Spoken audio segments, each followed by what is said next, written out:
They say betrayal never announces itself. But sometimes it does. Quietly, in whispers, in shifts too subtle to call out without sounding paranoid. The lipstick on her dress?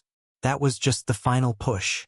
The real signs started way before that night, in 1,000 little cracks I was too stubborn, or maybe too scared, to admit were there. It was 2:17 a.m. when I heard the key turn. I wasn't asleep, although I'd been lying still in bed for hours, watching the ceiling fan spin. Our bedroom was dark except for the soft glow of the hallway light bleeding in under the door. I heard her heels first, sharp, hesitant, not the confident clack she usually had coming home from events. Then came the sound of the door closing, her purse dropping onto the entryway table, followed by a sigh. Not exhaustion, more like relief. I stayed quiet, waiting. She moved through the house slowly, like someone walking through a museum after hours. Quiet, reverent, guilty. She didn't call out to me like she usually did after a night out. No, this time she didn't expect me to be awake. Or maybe she was hoping I wasn't. Then she passed the bedroom doorway, and the scent hit me. Cologne. Sharp, musky. Not mine. Not the kind of fragrance you pick up from a hug or a handshake. It lingered in the air behind her like a trail of evidence. She turned the corner into our bedroom and jumped slightly when she saw me sitting up. "Jesus, Andrew. You scared me," she said, trying to laugh. "You're home late." "Yeah, the party went longer than expected," she replied, kicking off her heels. "There was some drama. Logan got into it with someone from finance, and then Susan spilled wine all over my dress. That's why I'm like this." She gestured at herself vaguely, avoiding eye contact. I looked at her in the dim light. Her hair was messier than usual. Strands stuck to the side of her face like she'd been sweating. Her lipstick had faded, but there was a smudge, a bright, unfamiliar coral tone, on the bottom hem of her navy blue dress. She noticed me looking.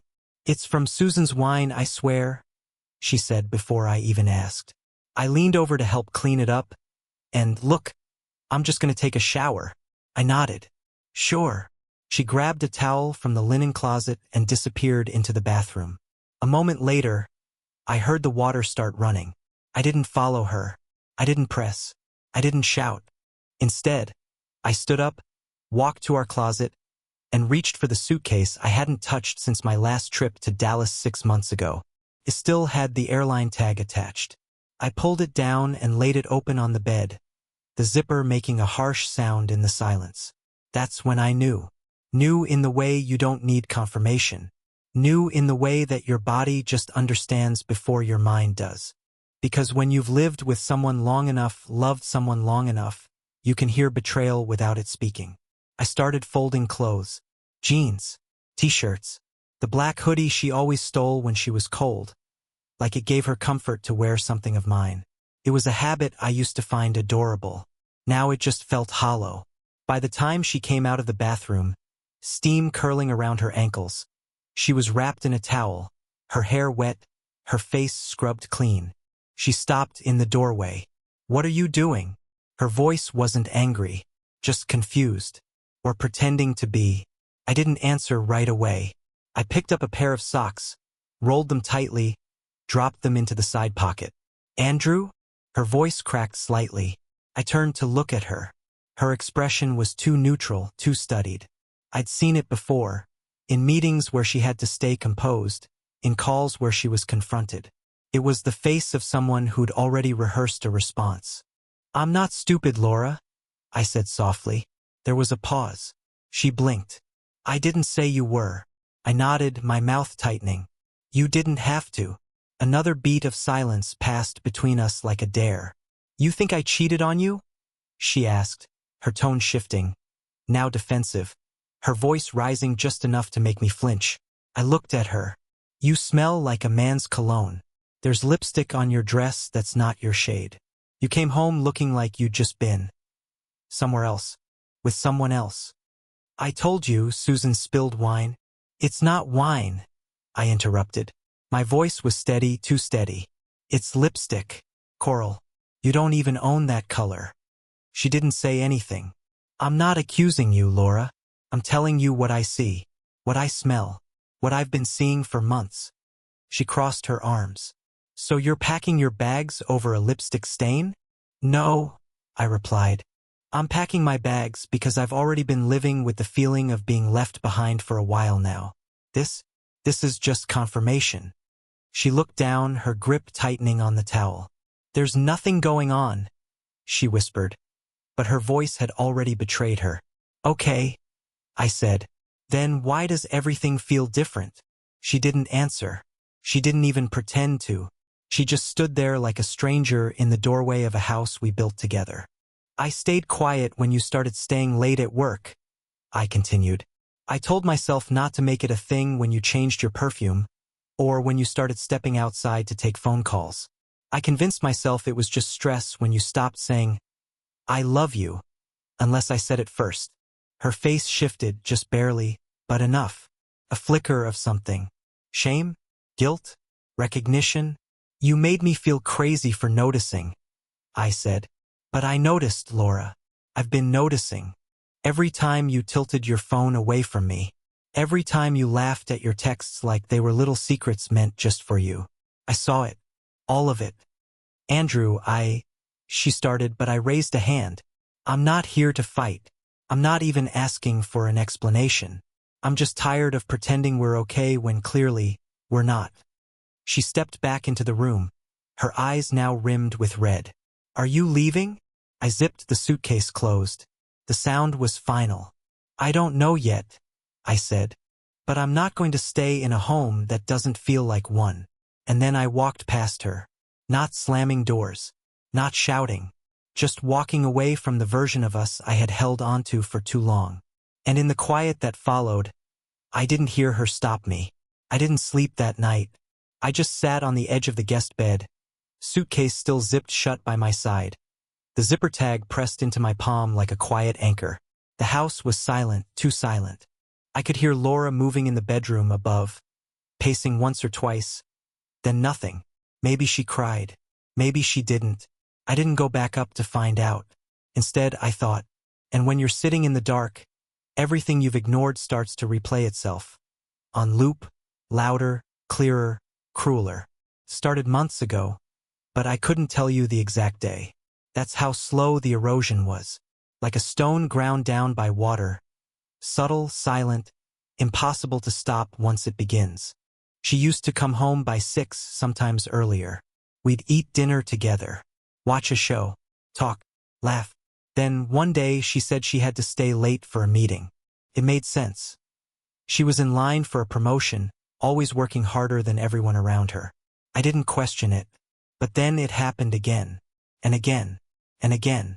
Every excuse had a polish to it, like she'd already said the lines in front of a mirror. The merger is eating up my time. There's a team dinner tonight I can't skip. I'll be home late. Don't wait up. First, I believed her. Of course I did. I mean, what else would you do when the person you love tells you they're just busy? But little things started to feel off. She changed her perfume. A new scent I didn't recognize. Floral but heavier. More like something you'd wear to dinner with someone trying to impress you. I made a joke about it once. Trying something new? I said, leaning in for a kiss. She pulled back a little. Oh, you don't like it? No, it's just different. You always wore that vanilla one. Well, I can't smell like cookies forever, she said, laughing it off.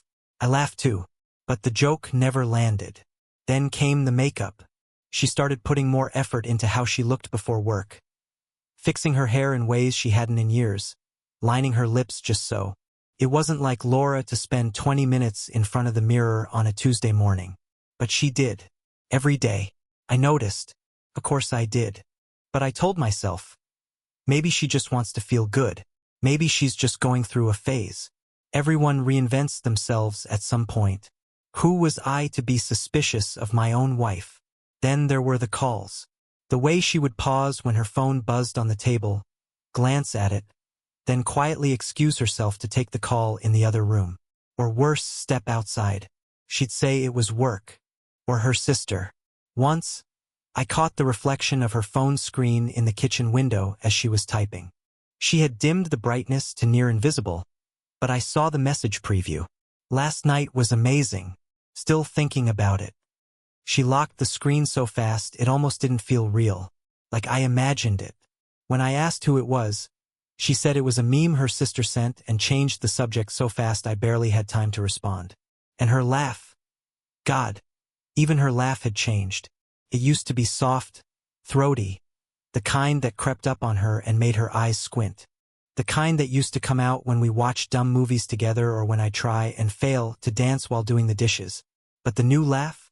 It was sharper, brighter, came out when she texted, when her phone buzzed, when she was scrolling Instagram with her headphones in. It sounded different, like it belonged to someone else entirely. And it was never for me. I'd ask her what was so funny, and she'd just shake her head. Oh, nothing. Just work group chat drama. That line got used so many times, I started hearing it in my sleep. Still, I kept telling myself, don't jump to conclusions. Don't be that guy. Maybe she was just stressed or tired or bored. Maybe she just needed space. Maybe if I tried harder, cooked more, cleaned more, sent her surprise texts during the day, maybe she'd come back to me. So I tried. God, I tried. I'd light candles when she came home, leave little notes on the bathroom mirror. Even started running errands just so she wouldn't have to. She used to thank me with a kiss. A real one. Now, a glance. A mumbled thanks. Once I brought her flowers. Her favorite kind, sunflowers with the brown centers.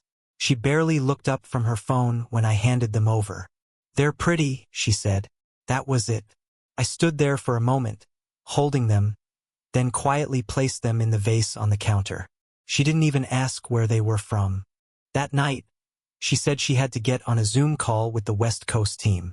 I watched her walk into the guest room and close the door behind her. No sound came from the other side for 2 hours. And I still believed her. Maybe that's what hurts the most.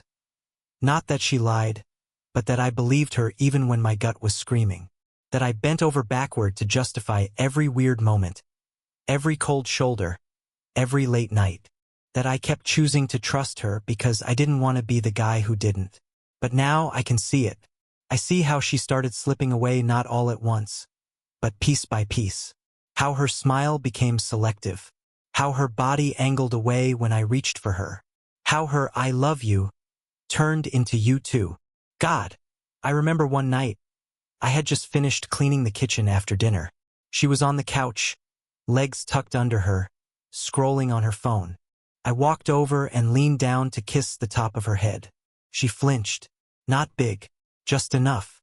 And when she looked up at me, her eyes were blank. "What?" she said. "I don't know," I replied. "Just missed you." She forced a smile, the kind people use when they're being polite at parties. "I'm right here," she said. But she wasn't. Not really. And it's only now, after the lipstick, the cologne, the late-night silence echoing through the halls of this house, that I realized just how long she's been gone. I think we all hope that if the truth ever hits us in the face, it'll come like a hammer, loud, decisive, undeniable. But it didn't happen that way for me. For weeks after the night she came home smelling like cologne and lies, I went numb. I moved through our house like a tenant, not a partner. We didn't talk much. She didn't ask why I'd started sleeping in the guest room, and I didn't explain. The distance between us grew so naturally that it almost felt rehearsed. But somewhere in that silence, a question started growing inside me, quietly and persistently. What if I'm wrong? What if all the signs I thought I saw, what if they were just shadows cast by insecurity?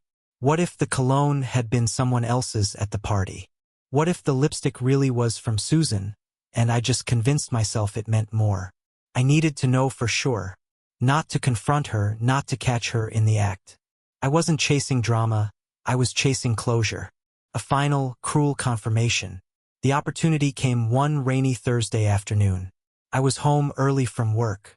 A client meeting had canceled last minute, and I wasn't ready to face the four walls of my cubicle again. So I came home and walked into a house that felt colder than it should. Laura's car wasn't in the driveway. Her laptop was open on the kitchen table, next to a half-finished mug of coffee and a protein bar wrapper. She had clearly been home not long ago. I shouldn't have looked. I told myself that, over and over. But my feet carried me to her laptop like I had no choice in the matter. The screen was unlocked. Her work email open. I saw nothing suspicious at first, just mundane threads with subject lines like Q4 rollout targets and Team Sync notes. But then, at the bottom of her inbox, a collapsed folder caught my eye. Personal. It was out of place. Laura didn't mix her work and personal life. Not digitally, not emotionally. She used to scold me for checking social media on my work computer. I clicked. Inside were a few old messages to her mom and sister, casual stuff. But one thread stood out. Daniel M. No last name. No context. Just a first name and a single letter. It didn't sit right. I opened it. The first message was innocent enough. Hope your presentation went well. You looked amazing yesterday. Coffee soon? Not a crime. Not even a smoking G*N. But wrong. Int asterisk made in tone. Warm in a way no colleague email should be. I scrolled down further. That's when the tone changed. I can't stop thinking about last night. You were electric. I've never felt like that before. Another message, a few days later. Still replaying our time at the hotel. Wish we could have stayed longer. You in that blue dress. God. And then one more, saved in her drafts, never sent. I want to see you again, but I don't know how much longer I can keep lying to him. My heart stopped. I leaned back from the laptop like it had physically burned me. There it was. Not a feeling. Not an instinct. Not a hunch. Proof. Undeniable. Physical. Digital. Real. She had cheated. I don't know how long I sat there. Could have been 5 minutes or 50.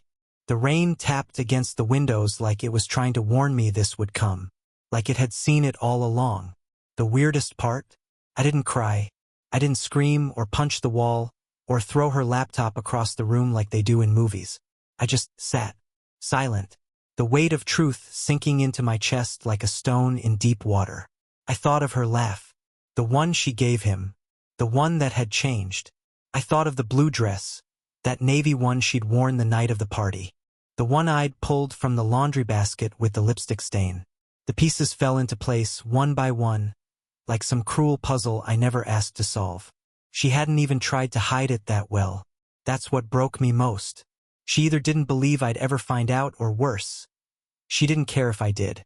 I closed the laptop and sat there with my hands folded like I was waiting for someone to arrest me. The house was dead quiet. Just the ticking of the wall clock and the occasional rumble of thunder outside. I couldn't move. My phone buzzed once on the counter beside me. Laura. Hey babe. I'm heading to the gym. Might run errands after. Need anything? I stared at the screen. Babe. Babe. She was calling me babe while she had draft emails written to someone else saying she couldn't keep lying to me. The disconnect was so staggering. It almost made me laugh. I didn't respond. Instead, I stood up, walked to the sink, and splashed cold water on my face. I looked in the mirror above the stove, one of those weird little decorative mirrors we'd hung during our first year in the house. Back when we still smiled in the same photos. I looked tired, older, smaller. I looked like a man who'd been quietly erased from his own life. That night, I didn't say anything when she came home. She walked in humming, a grocery bag in her hand, her workout gear clinging to her like she'd actually gone running. I doubted it. She kissed me on the cheek, light, robotic, and set the bag on the counter. How was your day? She asked, pulling out yogurt and eggs like nothing had happened. I just nodded. She didn't notice the way I watched her, the way I stared at her hands as she moved. The same hands that had typed those messages, held someone else, traced someone else's face in the dark. It was like watching a stranger play dress up in my wife's body. And still I said nothing. Because what could I say that wouldn't unravel everything? Because some part of me needed to sit with it first. To feel the full weight of betrayal before deciding what to do next. Later that night, as we lay in bed, her on one side, me on the other, the space between us stretching miles, I stared at the ceiling and thought about that draft message again. I don't know how much longer I can keep lying to him. Well, now she didn't have to, because I knew. There's a strange kind of quiet that follows confirmation. Not the silence you get in an empty room, but the kind that settles inside you, slow and suffocating. That's what I felt after I read those messages. Not rage, not heartbreak, just stillness.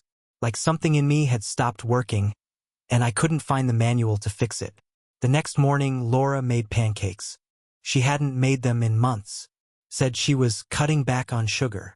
But that Saturday, she was flipping them like we were back in our first apartment, laughing over burnt edges and fighting over who got the last one.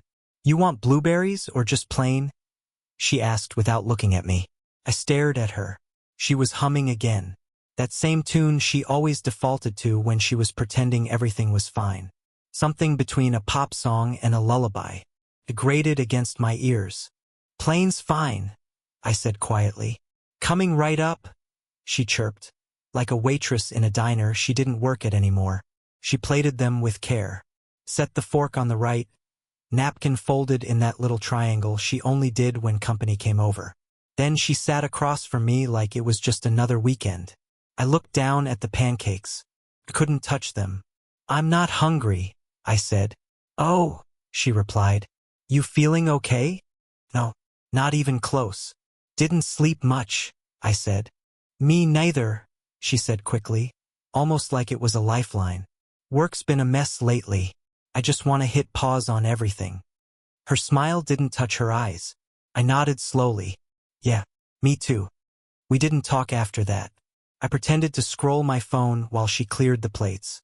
I heard her sigh once, under her breath, like I was the one making things weird. The absurdity of it nearly made me laugh out loud. I spent most of the weekend out of the house. Driving, wandering grocery aisles without buying anything. Sitting in my car outside of places I used to love. A bookstore. The old coffee shop where I proposed to her. A park bench near the lake where she first said, "I love you." Every memory felt like it belonged to someone else. When I finally came home Sunday night, Laura was on the couch watching something on Netflix. She looked up like a guilty teenager, eyes wide, trying to read my mood before deciding how to react. "Hey," she said. "Everything okay?" I didn't answer, just walked past her and into the kitchen. That night, I didn't sleep again. I lay in the guest bed, staring at the ceiling fan, listening to the faint sounds of her phone buzzing in the other room. She kept the screen dim now. She thought I hadn't noticed, but I had. That's what happens when you've been emotionally abandoned. You start noticing everything. The micro-expressions, the shifted routines, the phantom absences that can't be measured in minutes but in meaning. I thought about confronting her. I imagined it a dozen different ways. "I saw your emails. You've been lying to me. How long has he meant more to you than I do?" But every version ended with her deflecting, lying, crying. Maybe all three. And I didn't have it in me to watch her fake regret. Not yet. I wasn't ready for that theater. Instead, I did something worse. I started remembering, really remembering, how I used to bring her tea on cold mornings, sliding it onto her nightstand while she was still curled up under the covers. She would mumble a half-asleep, "Thank you," then hold the mug with both hands like it was the only warm thing in the world. How she used to run her fingers through my hair when I was anxious, just lightly enough to calm me, like she knew exactly where the knots were. How we used to sit on the floor of our kitchen during storms, drinking wine out of mismatched mugs and talking about the kind of house we wanted to grow old in. How I used to catch her staring at me when she thought I wasn't looking. And now she didn't look at me at all. And even worse, I wasn't looking at her either. Not really. I was watching her like you watch a stranger on a train. Studying but distant. Not connected. Just observing. When did that happen? When did we stop choosing each other? Maybe it wasn't all her. Maybe I'd started slipping away too. Maybe we both started showing up less me emotionally, her physically. But even if I shared the blame for the cracks, she was the one who let someone else crawl through them. That's the part one couldn't forgive. I could have forgiven distance. I could have forgiven struggle. But not this. Not a choice. Because cheating isn't an accident. It's a series of decisions. 100 little yes that add up to a betrayal. And what hurt most wasn't even the physical part. It was knowing that she gave someone else what she used to give me without hesitation. Her attention, her affection, her joy. That smile she wore when texting. That laugh I hadn't heard in months. That softness in her eyes when she looked at her phone. That used to be mine. And now it was his. And I hated that I missed it. I hated that even after all the signs, all the proof, all the pain, I still wanted her to look at me that way again. Even if it was fake. Even if it was borrowed. That's when I knew I was breaking. Because love shouldn't feel like self-erasure. I didn't eat much that week. Couldn't focus. Work emails piled up. I ignored calls from friends. I stopped answering my mom's daily, "How are you?" texts. What was I supposed to say? "Hey mom, Laura's in love with someone else, but she still kisses me on the cheek like I'm her brother." I drifted through the days in a fog, doing just enough to appear functional. But inside, I was hollow. My thoughts circled the same drain, the same questions. Why him? What did I do wrong? Was I never enough? And worst of all, did she ever really love me? I started replaying every memory with her like it was part of a crime scene, looking for clues, tells, inconsistencies. It was like my brain had become an interrogation room, and the suspect was our entire marriage. Every "I love you" now felt suspicious. Every kiss now felt scripted. I wanted so badly to find something real in all of it, to believe that something we had was untouched. But I couldn't trust any of it anymore. Not the laughter, not the shared plans, not the future we said we wanted. Because if she could lie about this, what else had she rewritten in silence? I started sleeping on the couch instead of the guest room. I told her it was because of my back. She didn't argue. She didn't care. Or maybe she was just relieved not to have to pretend. We moved around each other like polite roommates now. Small talk, bills, groceries, chore lists, the performance of normalcy. But I wasn't performing anymore. I was unraveling. And every day I stayed in that house, I unraveled more.